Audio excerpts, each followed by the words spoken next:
আমি আপনি ইবাদত করি আর না করি এতে আল্লাহ তাআলার কিছুই যায় আসে না। আমি সালাত পড়ি আর না পড়ি এতে আল্লাহ তাআলার কোনোই ক্ষতি হবে না, কিন্তু আমার আপনার বড় ক্ষতি হয়ে যাবে।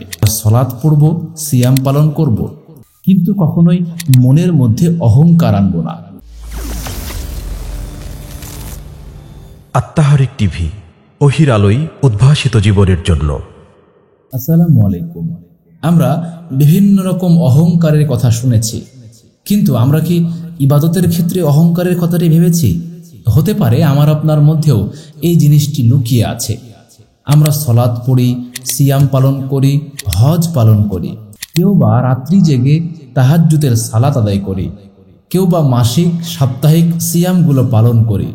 কিন্তু যদি আমার মধ্যে এইটা চলে আসে যে আমি এই সিয়াম পালন করছি অথচ অন্য কেউ করছে না, এর মানে আমার মর্যাদা তাদের চাইতে উপরে, অন্যদের অবজ্ঞা করা, এই বিষয়টি এইখানে অহংকার বয়ে আনে। আবার আমরা অনেকেই এইটা ভাবি যে আমি সালাত পড়ছি, সিয়াম পালন করছি, এর মানে আমি আল্লাহর ইবাদত করছি এবং আল্লাহর উপকার করছি। যদি আমি আল্লাহর ইবাদত না করি তাহলে মনে হয় যেন আল্লাহর কোনো সম্মান হলো না। ব্যাপারটি মোটেও এরকম নয়। আমি আপনি ইবাদত করি আর না করি এতে আল্লাহ তাআলার কিছুই যায় আসে না। আমি সালাত পড়ি আর না পড়ি এতে আল্লাহ তাআলার কোনোই ক্ষতি হবে না, কিন্তু আমার আপনার বড় ক্ষতি হয়ে যাবে। এজন্য আমরা সালাত পড়ব, সিয়াম পালন করব, কিন্তু কখনোই মনের মধ্যে অহংকার আনব না।